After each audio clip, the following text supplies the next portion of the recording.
Time now is 7:35 in this morning's Health Watch. The FDA has approved the first RSV vaccine for moms-to-be. The vaccine would be given during pregnancy, so the antibodies can be passed on to the newborn.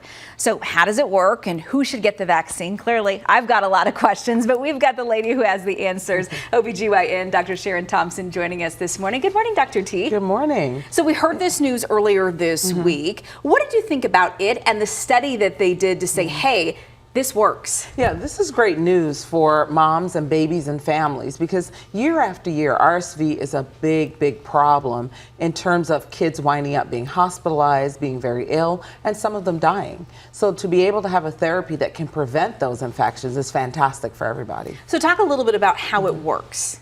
So it works like other vaccines that we use now. So many folks who've had a recent baby or a young child knows about the Tdap vaccine that we give to pregnant moms in the third trimester of pregnancy so that mom starts to make antibodies against the virus that can protect her and her newborn after birth. Because most people don't realize babies aren't born with a working immune system.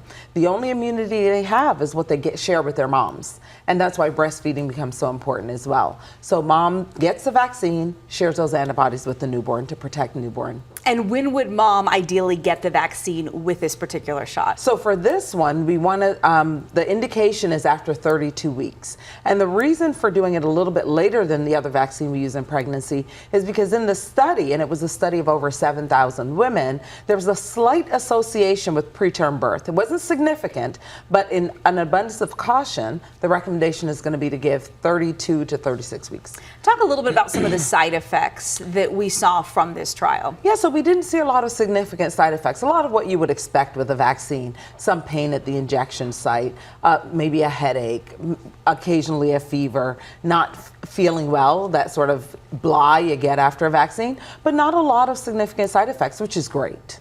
So what would you say to women out there? It's not available yet. We want to make that clear.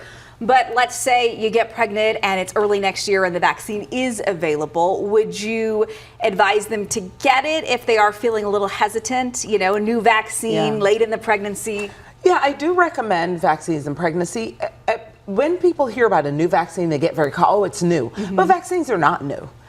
The sort of underlying technology of vaccines, the science behind vaccines is actually quite old and we know quite effective. And so we had a great trial, over 7,000 women. And of course, we're going to learn more as the vaccine is used around the country. But the basic information that we have is that this vaccine is safe and effective and doesn't have a lot of side effects. And we've seen those pictures, we've heard those horrific stories of babies 1-2 months old in the NICU with RSV. For sure, and that's the other part you have to look at. What are the risks of the therapy I'm taking versus not taking it? And of course, like you mentioned, a baby winding up in the NICU on ventilation or even passing away in the newborn period is just horrific for any family. So we can prevent that, and that's a wonderful thing. Let's talk a little bit about timeline, because we have the FDA's approval, but it is not a done deal just yet. What has to happen before this is in doctors' offices? Sure. There are a lot of steps that any product have to go through after approval,